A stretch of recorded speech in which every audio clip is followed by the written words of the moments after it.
Joey Reason, Biggie Boot Shop. Get yourself a pickle. Get yourself a boot. Joey Reason, Biggie Boot Shop. Pickle time is happening. Hey guys, I just wanted to start us as fast as possible because Joe is just throwing out gems, gold gems. Yeah. Is gold a gem? No, but it maybe gold encrusted gems. How about some of that, Joe? I'm worried here. I am worried about my microphone here because your sound waves at the bottom are all normal, and mine, it's so small that it doesn't even. So I don't know. Yours does look small on my end. Check. Can you turn up your mic? You know, there's like a little flippy thing, a little circle, and you turn it, and it's like more mic, more headphones. Check. Oh, that's more. You got more. Check. That's too much. You've gone That's too too far. much? That's way too much. Check. I feel like you're yelling at me. I feel like it's last week's Patreon edition. What about now? Am I still yelling at you? A little bit less. Go down a little bit. A little bit more. Check. A little bit more. Go down a little bit more. Check. 1, 2. Say something really nice. I love your nuts. Thank you, Joe. That sounds like it's a good level. I'm going to switch back to my other headphones, which nobody's seeing yet. And this is where your Patreon money is going to. A lot of you guys don't sponsor us, and it's your loss because I'm going to show you what I just bought on eBay. And those look like the headphones from your elementary school in 1980. I'm going to say circa 83. Yeah. Because Era is obsessed with watching Stranger Things. We're watching it for the third time now. And those guys had these. And I was like, holy crap, I wonder if I could get a pair of those. I miss them. And yes, you can. That's what eBay is for, guys. Yeah. And is there a reason that they went the way of the buffalo? It sounds like you're in a tin can. Yeah, that's it really no does. It's like with a string going to your house. I hear you. There's no bass, like nothing. It's all just like high mids and highs. Ugh. But I can't do that. Think how many kids got misdiagnosed with hearing problems, and it was just this. They were like, man, those are shit headphones. It's like listening to Led Zeppelin. Uh-huh. What? Ugh. You don't like Led Zeppelin? No, I like maybe one song of theirs. I think we've talked about it on here before. I have tried to enjoy Led Zeppelin or Pink Floyd at different stages of my life. Like I've been like, is it like taste buds? Does it change? There's other bands that I hated once before and I like now. How do you like the Grateful Dead and not Pink Floyd? I don't know. I don't like Pink Floyd. Here's the deal. I don't like either one of them, but I'm at least like, oh, Pink Floyd can find a chorus. Like they got to that part in their music writing. I'll give Pink Floyd another chance because I think I always go Zeppelin. Yeah. I always go Zeppelin when I try and do this, like rethink it. So I'll try Pink Floyd, but I've always done kind of Zeppelin and dabbled in a little Floyd, and it's just a no for me. Yeah. Well, Netflix just recently came out with the new Led Zeppelin documentary. Okay. And I was like, I'm going to watch this because, you know how sometimes if you watch like from where the band began, it kind of draws you into them a little bit more. So that's what I did, but it didn't. I cannot. I love the Immigrant song. Yeah, I like that too. And when the levee breaks, like just that, like the drums at the beginning. Uh-huh. I'm not exactly for sure if I know that song either, but I would not say I'm a fan. I like the idea of Led Zeppelin. I do think they are like grifters. Like they just kind of did well at kind of like bringing in other people's styles and like capitalizing off of it. But that's rock. That's like all of rock history is just like assimilating other people's stuff into yours, and people like Led Zeppelin. Like, I like that it kind of pushed forward what I grew up listening to, which was like metal.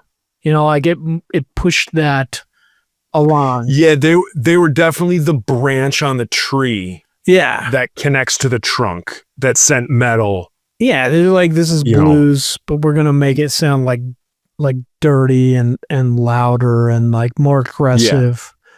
Yeah, but listening to them, I couldn't get into them. I still can't get into them, and I don't like the look of them. Like I can't stand that look. Okay. I think I've narrowed it down that like maybe I don't like psychedelic taste. rock. Maybe. Yeah.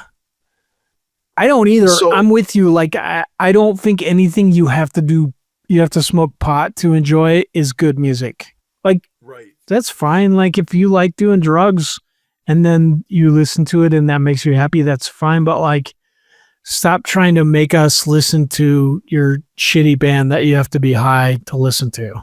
Right. That's kind of how I feel about Pink Floyd. They do have some really good songs, or some, you know, like where it's not just like, I'm not like, this is hippie jam music, where it's just like doodling around. They find a chorus and it's good. Like, hey, teachers, leave those kids alone. You know, like there's some stuff Yeah. in there, but like the vast majority of it, I don't get. I'm okay, guys. Yeah, if you do like it, that's fine. It's just not my thing. I know as much about Floyd as I do about ELO. So I'll go back this week and do a kind of a deep dive on Floyd. Because like I said, I did it on Zeppelin and I still cannot stand Zeppelin. And what's funny is I text my mom. And so my mom would have been 12, 13 years old when Zeppelin started making it big. Mm-hmm. And so I text my mom and I'm like, Mom, were you ever a Zeppelin fan? And she was like, no, not at all. She's like, I said, were you ever a Zeppelin or Floyd fan? And she said, no, never got into them. It like wasn't my thing. And here's what's funny is my mom, who knows nothing about like recording or verbiage that you would use. And this goes back to what you were saying about the other headphones. My mom was like, I don't know if this makes sense, but I want to say when I listen to those bands, it sounds tinny. Yeah. And I'm like, Mom, you nailed it. I was like, even though they had John Paul Jones destroying it on bass, you don't hear that bass. It seems like it's a lot of high, mid, and then high Yeah. on there. Yeah. And I can't do it. So the mix is also like a hurdle you're not willing to go over. Did I send you that YouTube of, it was the girls from Heart, the ladies from Heart singing, or it was, I think, all Heart, but then it was like John Bonham's son playing drums, and they played Stairway to Heaven at the Kennedy Center. I don't think so. I'll see it. I'll watch this thing like once a year and just weep. Like, it depends on how much I've been drinking, guys. But like, I will hear it and you watch it and it is gorgeous. Like, I've never been like, Stairway's such a good song. Like, I think it's a punchline to a joke, you know, like that's a funny part of Wayne's World, but it is beautiful. It is gorgeous. If you see it on YouTube, it's the Kennedy Center honors Led Zeppelin, Stairway to Heaven. Unbelievable. Like, unbelievable. And I'll see it and I'll still be like, oh, I know what's going to happen here. They're going to pan over and show the guys in Led Zeppelin. I still cry. Like, it's fucking amazing. Like I'm not gonna doubt anything that you said or knock it, because your feelings are your feelings. Yeah. That's another one of those songs that whenever it's come on in my life, I'm like, I don't get it. Yeah. I don't get. I feel the same way, dude. I am with you. No. Like, I don't get all the hype. If it was like some kid, if it was like a band you just went to see, you'd be like, those guys are doing all right. But if it's like a band, and this happens to me a lot with bands, like if it's like essential to people's being and they're like, this is the coolest band, the Doors, like when people are like, I love the Doors so much, they're so good. And I'm like, no, I don't get it one bit. I don't get, like, the lyrics don't do anything for me. The singing, the musicianship, you can be like, that keyboard player is all right, but those songs aren't good. They're not good to me. And then you watch the movie The Doors and you're like, how fast can this guy kill himself? Please, can I just fast forward? Please get this guy heroin faster. Oh no. That's awful to say, but Yeah. like, Yeah. I kind of felt that way. I was like, this is what ruined Val Kilmer's career. Like, he went so far into this, he couldn't come back. Oh, And obviously you'd consider Doors psychedelic rock, right? yeah. You know what? It is a good movie. It's the topic. It is the topic. Like, if they made that movie about ELO, I'd be like, this is the best movie I've ever seen. You know, or like Bohemian Rhapsody. Like, I guess if you don't like Queen, you would be like, oh, it's an okay movie, but I hate that band. But like, for me, I'm just like crying. So No. good. So Like good. Queen is so good, Yeah. and their hits are just amazing. But I can't get into the hits of those bands. Like I said, I like the Immigrant Song. Yeah. But and maybe there's like the one that you just said from Pink Floyd, Teachers Leave the Kids Alone.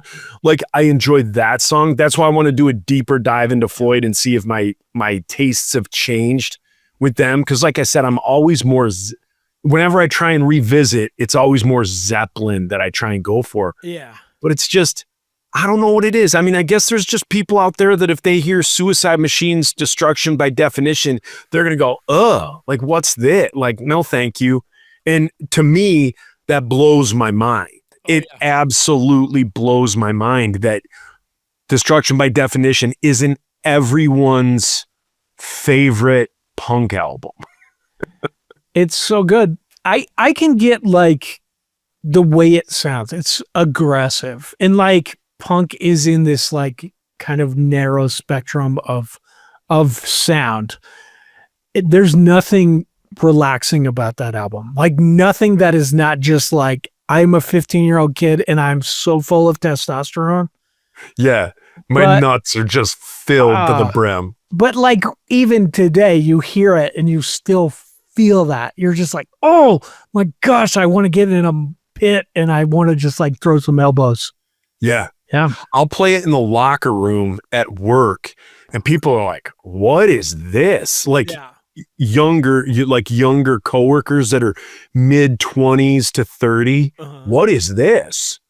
And then I'm like, Suicide Machines, and they're like, who are they? I'm like, oh my gosh, they're like in our backyard. They're, you know, from your town. They're just like, are you kidding me? So, but I think Suicide Machines and Less Than Jake are coming to town. Oh, that's rad. It's I Less mean- Than Jake, Suicide Machines, and Fishbone. If those guys were from Denver, that would be a conversation I could have with kids. Be like, dude, they're from here. But like in Detroit, you just be like, Stevie Wonder, Diana Ross and the Supremes. Yeah, technically Like- Stevie Wonder is Grand Rapids, but we still Okay. claim him as Motown, right?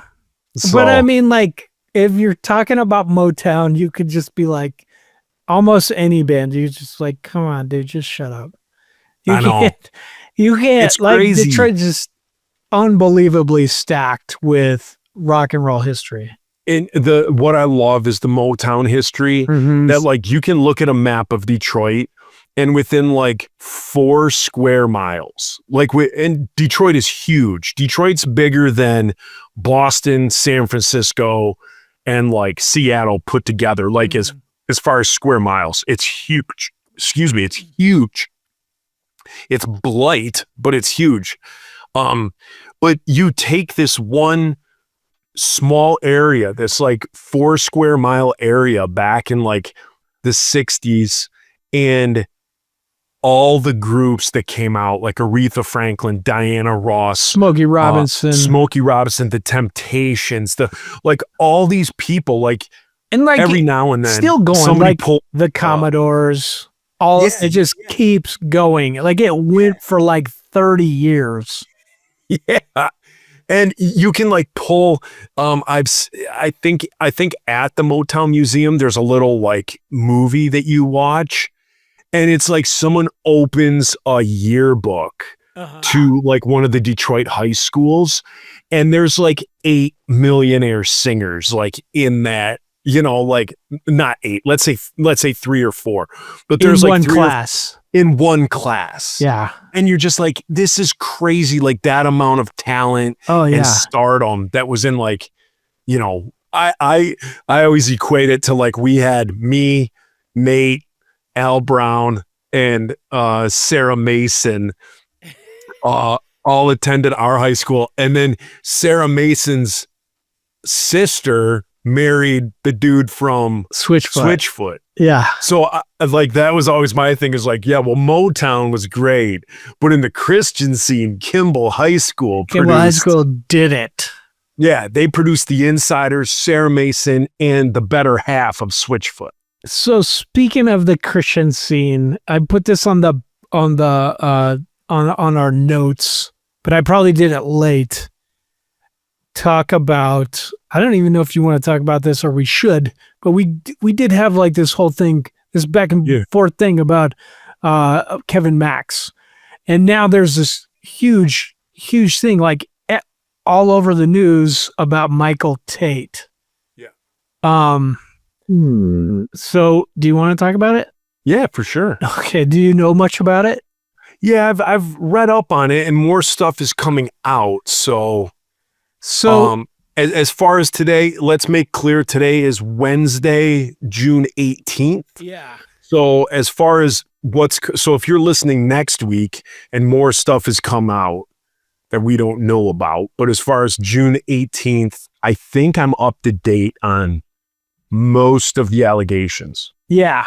So the allegations against Michael Tate are that, and he came out with a statement saying that he was doing drugs and alcohol, that he is homosexual, and that he hid it, and that he hurt people doing that. So he's like come out. I'm paraphrasing, guys, so forgive me if I've gotten it wrong, and forgive me, Michael Tate, if I've said something out of turn. But like he has come out with this statement. So what led up to this was there were like, it was kind of like being hinted at in like off-brand like Christian blogs and stuff, like Christian music. They said the worst stuff. Kept secret in Christian music. Yeah. And then it came out, this guy wrote an article for The Guardian and it blew up about this. And I know this dude, like he has, he's like on the Five Iron Frenzy, like I Hate Five Iron Frenzy board. I'm like a friend with him on like on Facebook. The fellow that wrote the article. Yeah, and so he actually wrote me like a month ago, and he's like, "Hey, I'm writing this article about Michael Tate. What do you know about him?" And I did know stuff about him. Like I know it because the W's went on tour with him and they told me stuff. But then I was like, this feels gross. Like, and I just told him like, you need to talk to these people because I'm not going to be the one that's telling you, I heard this from these guys that went on tour with them. Like that, I don't want to hurt anybody. I don't want to say like, I don't want to say something to be quoted and this be like a thing. I was like, you should talk to the guys in the W's. All I know about DC Talk and all I know about Michael Tate came from them. Yeah, same. I mean, he didn't contact me, but same. When we would do our tours, I think when we did a Holy Roller tour, yeah, and stuff like with the W's, the stuff that, and that was they told you stuff because they had just gotten off that tour. Yeah, yeah, and so when we started this podcast and we were like, let's talk about stuff that go behind the scenes, I'm going to be honest with you. That's the one topic we've never brought up, we've never discussed, that we both now knew about, Yeah. but never said anything because, it's like, hey, let's talk about what goes on behind the things. And in our early podcast, we're like, what was the worst band you ever toured with? What was this? What was that? And there was always this topic surrounding like DC Talk and stuff like that we just never touched. Yeah. Like, you never brought it up to me. I never brought it up to you. We just never talked about it. One, I think it's gossip. Like, I think if 100%.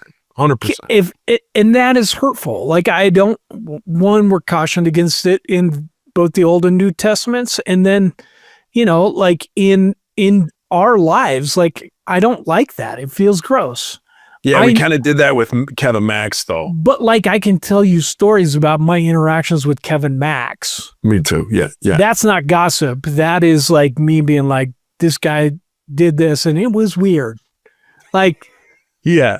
And same with you, like, this happened and it's weird. Like, here's my story about this, like, I could tell you a story that I heard about Jackie Velasquez from the drummer from Ace Troubleshooter, but I'm not going to, because that's gossip.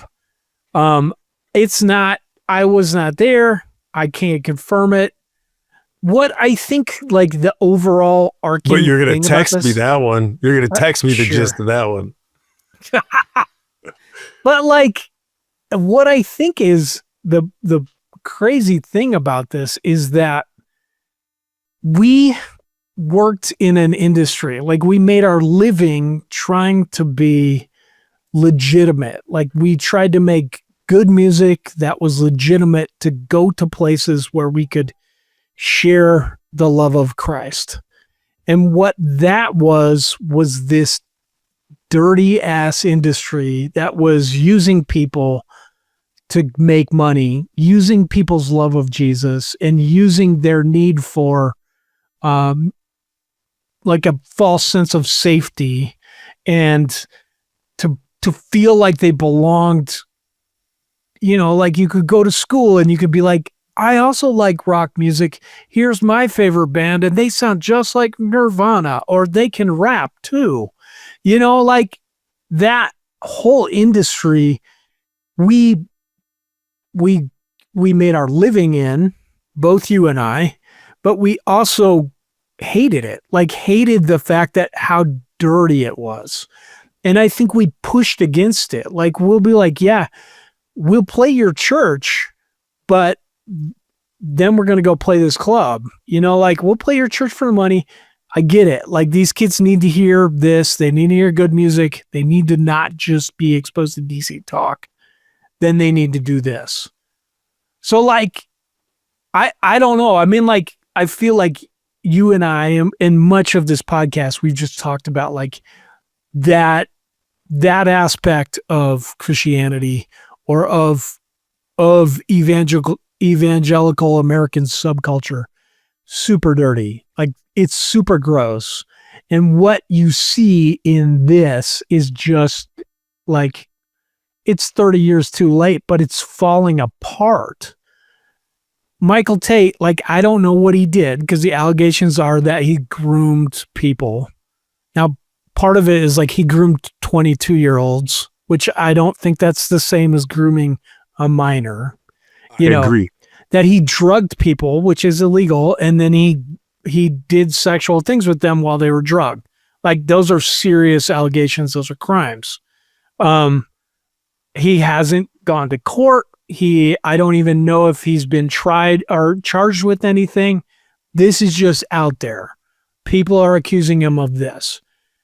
What I think needs to be on trial immediately is that industry and that culture, where we're like, these guys are so good This is like, you don't have to listen to Nirvana because that's dangerous. Listen to DC Talk Jesus Freak because it's safe. And here was this guy who was an amazing singer. Like, when I've met him, he was a great guy. He was very nice and kind. And like, I felt like this guy's cool. I wish I could be that guy.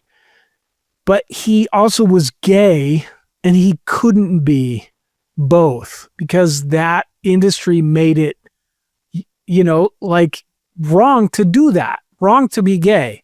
It's right to pretend like you're straight, and it's right to pretend like you're super Christian when, like, you're struggling with the same shit we all do.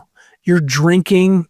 Guy said he admits to doing cocaine. Like, those would be some great songs. Like, but we were denied that because we built this whole thing, or we accepted this whole package that was false, and just like straight up across the line. Like, most of that industry is fake. It's mostly lies.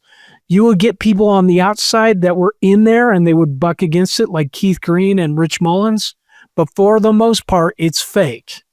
And I'm not saying all those people are wrong or they're lying to you, but like, you're being lied to for money. Like, it's not real. This is not right. And it's not right, I think, for him. And I'm not saying he didn't go away, buy into it or make millions doing it. I do remember the W's telling me what their take-home pay was for each show on that tour. And this is what was it, 2000, 2001, when we do that tour with the W's?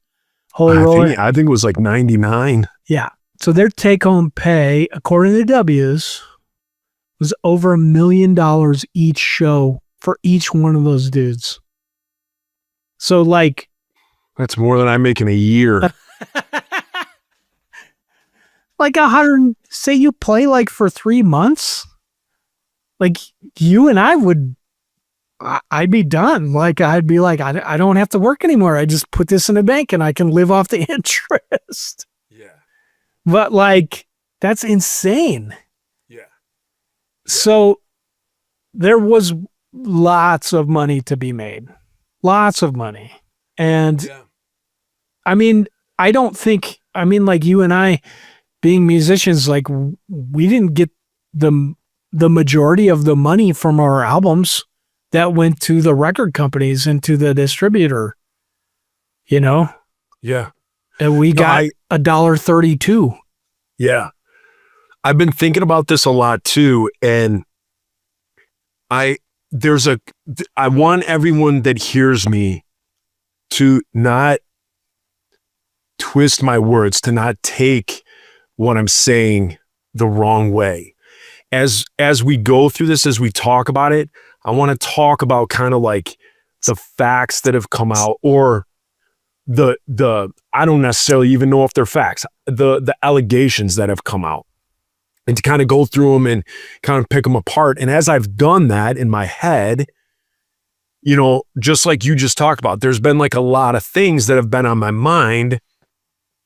And through that 90s culture, like, we're going back hindsight, right? Like, hindsight is 2020. And we look back, and this podcast is about like looking back on that and ripping on it and seeing how in 2025, that 90s Christian culture, that Christian scene was damaging in a way. And on the other side of the coin, it was good in a way. It had its good and it had its bad. The fans, the way that they put Christian stars on pedestals, the way fans look and say, hey, that guy sings, or that woman sings in a Christian band, they are faultless, is asinine. Yeah. It is asinine to think that the Christian artists that you listen to each and every week, every Sunday, the Hillsong Unite, to think that like if you think right now that all these Christian bands that you listen to are the most perfect, like, musicians and artists, and that's why they're in a Christian band, because they're perfect, I don't know what planet you live on, because everyone is flawed. Every pastor that pastors a church is flawed. Yeah. We are all human beings. And so, just like you said, he was a dude who struggled, in the 90s, the noughties, with homosexuality. We talked about it with Cecil, and how you had to hide he felt like he had to hide everything because of Jesus's followers. Mhm. And so someone like Tate, I can understand it. Now, the allegations that have come out, he's admitted and said he did have a drug and alcohol problem.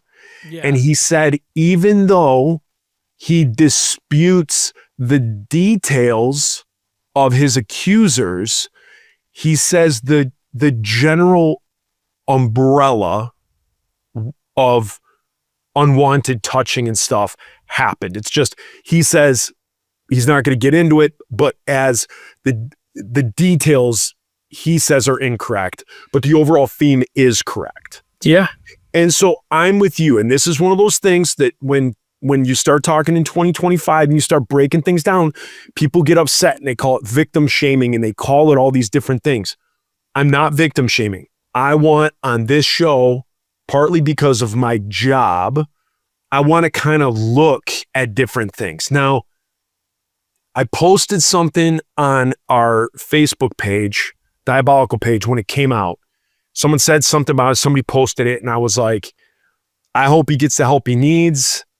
He could be, forgiven, get his life back together, and I hope he does make a comeback. And, people kind of made comments on, well, the victims, and I agree with you at the point when I made that, since there's been minor allegations. At the time that I made that statement, everybody was in their 20s or older that the allegations had come out. I want people to understand something. There's been no police reports as far as June 18th, 2025 that has come out. No police reports have been filed by any victims, okay? Those that a couple of the stories that it talked about someone who's 22 years old that was skinny dipping with Michael Tate. Went back to his room and enjoyed drugs and alcohol throughout the night, was skinny dipping with him, went back to his room. He said Tate offered him his bed to come sleep with him in his bed. He got into Michael Tate's bed, and then he said he woke up in the evening being fondled. Mm-hmm. I understand no means no. And I understand that I can skinny dip with a man. I can do drugs and alcohol with a man. And if a dude says, hey, want to sleep in my bed, I can sleep in the dude's bed. And none of that says you can touch my no-no square.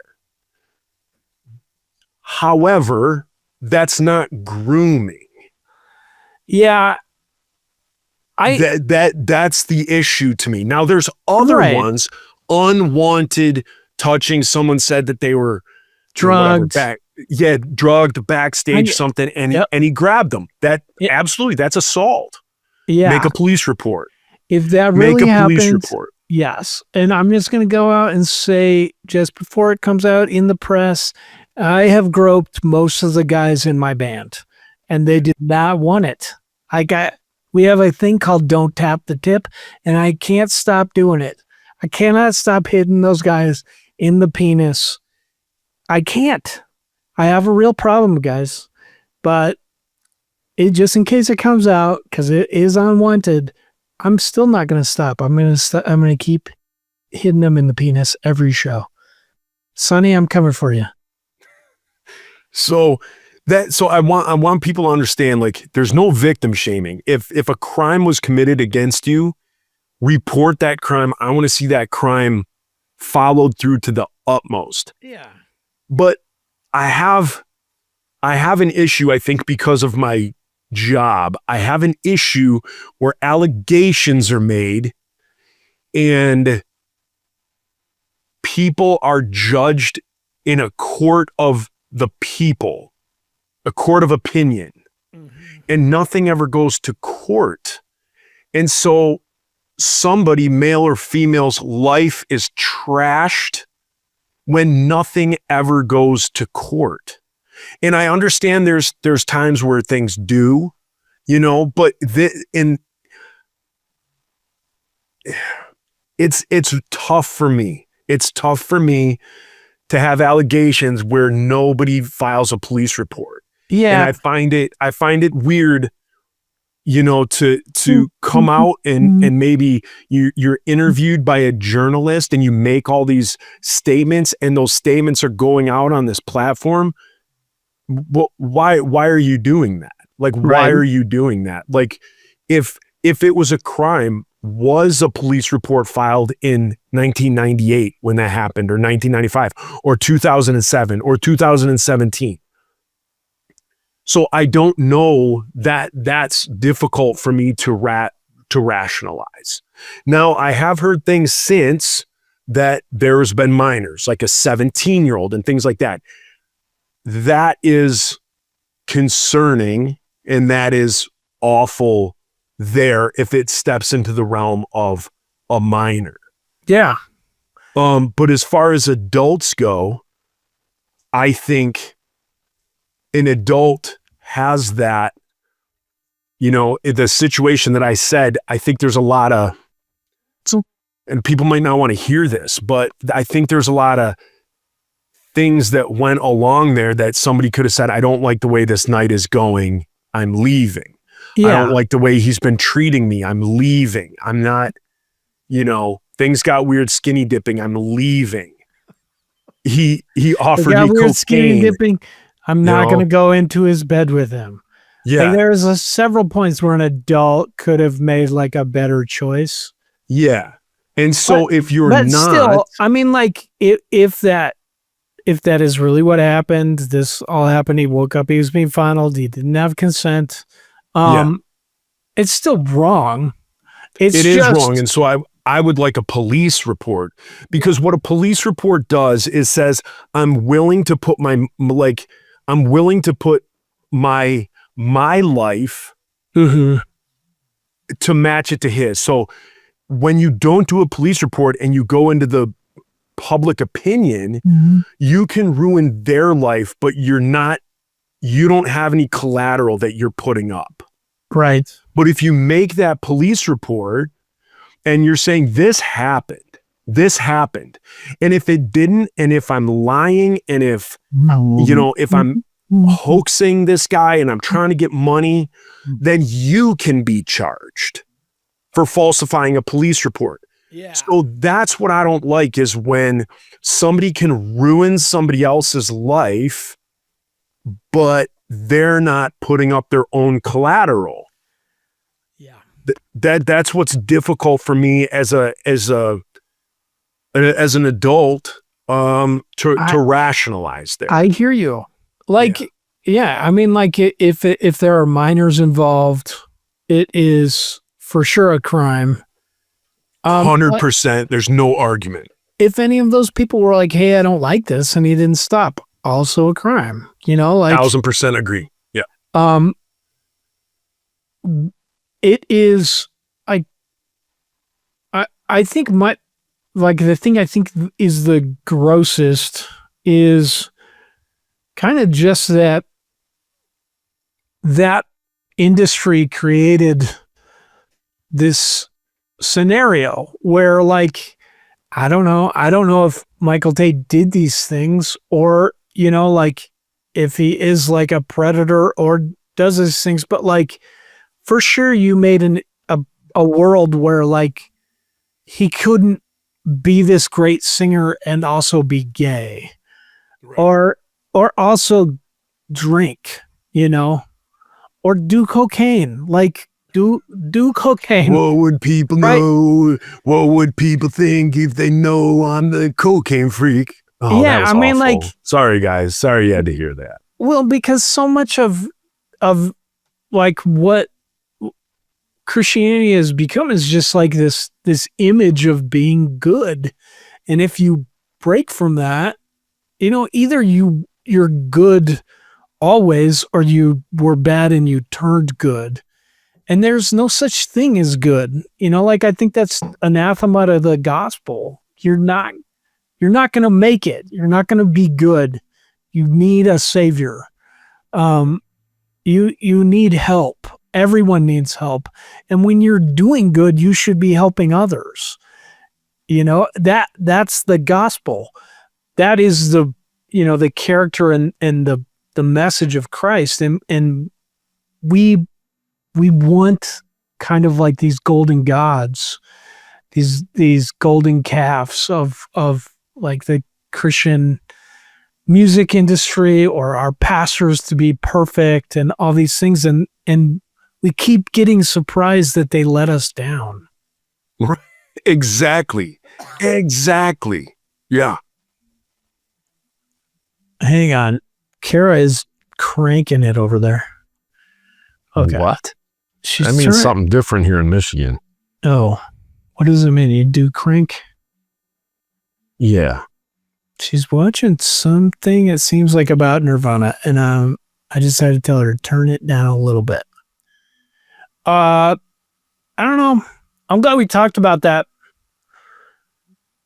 Yeah, I wanted to talk about it this week as well and touch on it because it's obviously something big. And I think it goes back to this. Like, I made a statement that he would always be welcome in this community. Yeah. And then there's the caveat with like the minors. And you're like, okay, well, now is he still, welcome in this community?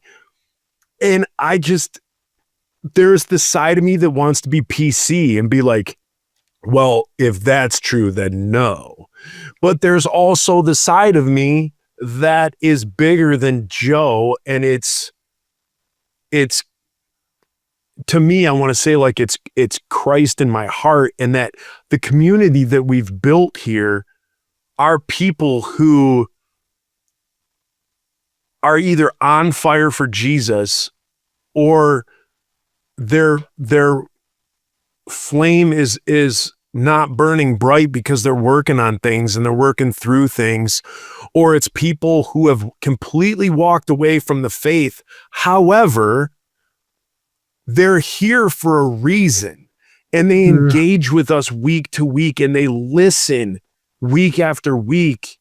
Even though they've walked away from the faith, they put up with all our talking and they put up with all that, which makes me think there's something in there that even though they walked away or they claim to not follow Christ anymore, there's something in there. Otherwise, why would you listen to this drivel, right? So with everyone who's out there who listens, from all the stuff that you've been through in your life, and if you were that DC talk singer, how would you be looked at under a microscope? How would I be looked at under a microscope for things that I've done in my life? Like, a sin is a sin is a sin. And it does not surprise, like when that came out, I was like, here's the next one. I wasn't like, oh my gosh. It was just like, okay, here's another one that it's come out. But there's nothing about me that's shocked that thinks that anybody is above reproach. And if there's people out there that are like, oh my gosh, I'm absolutely shocked. Are you? We're all human beings. Like, we all struggle. We all deal with stuff.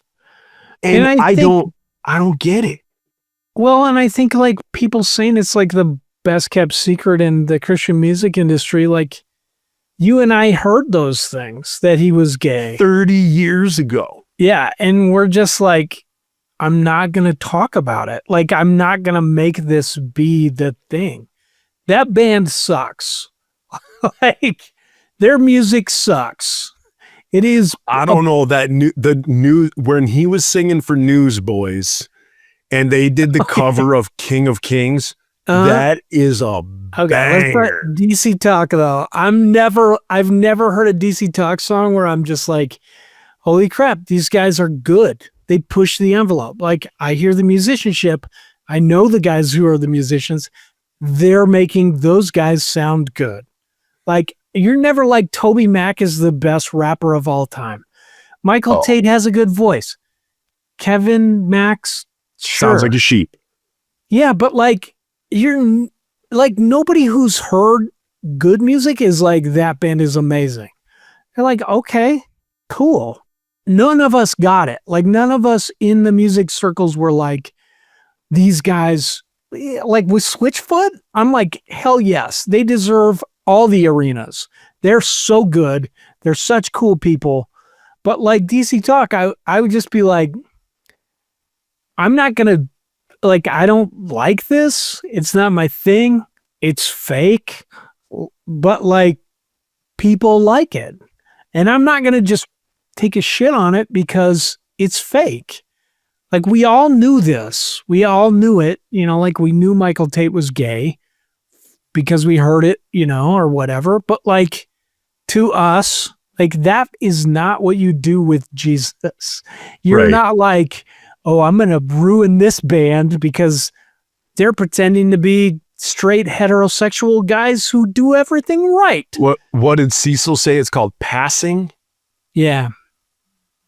Yeah. But like, there's, I don't know. I mean, like, even then, where my theology was like, I felt like being homosexual was a sin, but we're all sinners and it's not mine, so I'm just going to shut up.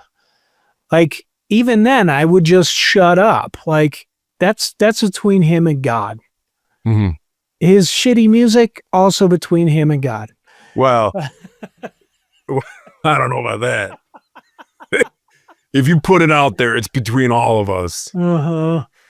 We let that happen. Yeah. If that That's- touches my that's what eardrums, then you brought me into the fight. That's what I'm guilty of, is not talking more shit about their music. I am guilty of that. I could Yeah. have said If we could go back in time, I would take the supertones out of the punchline that we did for the first couple of years and just replace it with DC Talk. Yeah. True. All right, we got to read our patronizers' names. All right. Have you thought about this yet? Not me. Oh, I kind of am ready. You want to hear it? Yeah, well, I do want to let everybody know that if this is the first time you've ever listened to this, because I'm sure us talking about Michael Tate is going to draw tons of listens, and we're going to get tons of new people tuning into the show to hear Literally. our amazing Literal tons. review of all the stuff that happens in Christian pop culture. But if this is your first time, what we're doing now is we have a Patreon where you get about an extra 4 hours a month of extra drivel that we talk about and nonsense. And there's a $2, there's a $5, a $10.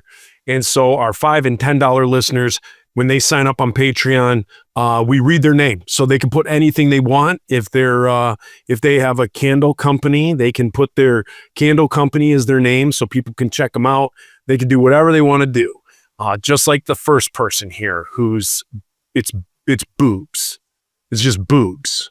It is. Is their name. It's a parenthesis, Period. a period, the Why? capital letter Y, a period, and another parenthesis, which forms boobs, or it forms thighs.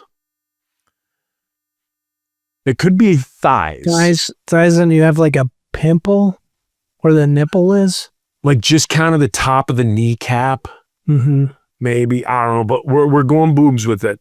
But yeah, so that's who you're listening to, is our supporters that are a part of this community. We're still holding 97. We need to get that number down.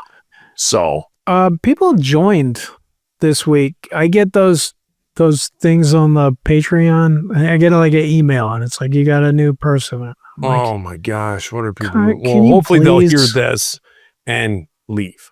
yeah, I hope so. All right. You want me to start or you? You do it. You started with boobs. Okay. We got Boobs. We got Amelia Thompson. We got Amy Pootermobile Landers. And to think that in some countries, these dogs are eaten. Another fart joke. I'm 12 in a 50-year-old body. Arise, arise, riders of Theoden. I'm Benjamin into this. Lewis. Betty Drizzler. Oh, Betty Drillser. Betty Drillser. Oh, Betty girls are. Bill Shannon, Brian Fisher, Brian, Bryce Turner, Buddy Van Steen, Carly Jane Sisko, Cat Fart Sandwich, Chad Has a Hog, Chris Prose, Colonel Angus, Dan Stemple, Dave, David Love, David Vossel, Diwana Wanga, Derek Bond, Derek Sigmund, Don Kidek. I used that name twice already signing up on lists. Doug Forsett, Eli Salazar, Emery LaFleur, Emily Thomas, First Church of the Failure Puddle, Mark Dyke, Frank G, Greasy Groper, LMD, Heather Ford. How the hell did you get the beans above the Frank? Obviously a reference from Something About Mary. That movie at that moment, how did you get the beans above the Frank? And then it showed it. It showed the nuts zipped up in the zipper. It was the only time in my life I was on the floor. I dropped to my knees in the movie theater. I was laughing so hard, sounds were coming out of me that had never come out of me in a laugh before. I'd rather not say. It's so hot, milk was a bad choice. It's been a while since I could hold my head up high. A little stained. Jared Cramblett, Jason Paolo, Jenny Blake, Jeremy Thomas, Joe Curtis, Joel Blaine. That sounds like a new one. That Maybe is not. new. Yeah. Yeah. Johnny Moe, Jordan Heilman, Josh Fennel, Katie Bott Nickeltron. Ken Kazapla, ketchup sandwich. Everyone likes them sandwiches. Thank you, Peter J. Hutchinson. Kevin Ness, Kevin Porter, Kristen Diesel, Kyle. Lay Tired. Mao Bud Ho Hurts. Lay Tired came back. She left and then came back. No, it's My Bud Hole Hurts. My Bud Hole Hurts. Mandarin will be the biggest FIF fan at the Orlando show. Prove it. Prove it. Martin Anus. Matt Douglas. Mayor Goldie Wilson. Oh, just watched that the other day. Oh, Okay. that's Daniel Rock. Dang it. He hates when we do that. My card info keeps getting stolen. Mr. Jason, I can't handle the truth, Davis. Nate Phillips. Nick Butterfield. Nick Frazier. Nicole Bauer. Oh my God, that's my mom's most Wait, you missed favorite piece. Nick Reyes. Did I? Nick Reyes. Nicole Yeah. Bauer. Oh my God, that's my mom's most favorite piece. Ali Tabuger. Who's that? Goonies? Is it? Yeah. Oh my God, that's my mom's favorite piece. Ollie Tabuger. Ali to Booger. Patrick Johns. Paul Peterson. Phil. Pooh. That's a pretty good one. It's just Yeah. Pooh. Reed Young. Rob Phelps. Robert ran out of funny ideas 3 names ago, Snyder. Shauna Melton Walker. Silent but definitely not Deadly Steve. Skin it. Skin that smoke wagon and see what happens. What is the Oh. theme this week? I don't know. Skinny. Is it Corey Feldman movies? Skinny. Maybe. Because that's what Stand By Me. Okay. And then he's also in The Goonies. Sonny Johnston. So you're telling me there's a chance. Steven Seaberg. Stephen Morrow. Super Dave. The Fire-Breathing Penguin. The Morels of Reese leave mushroom for questions. Tim Payne. Tim Primu. Todd Grassman. Turd Ferguson. Twanto. Tyler McDonald. Tyson Stegall. You guys look great in gold. Have I told you that? Zachary Faircloth. That's all. That's it. We'll Thanks, see you guys. guys.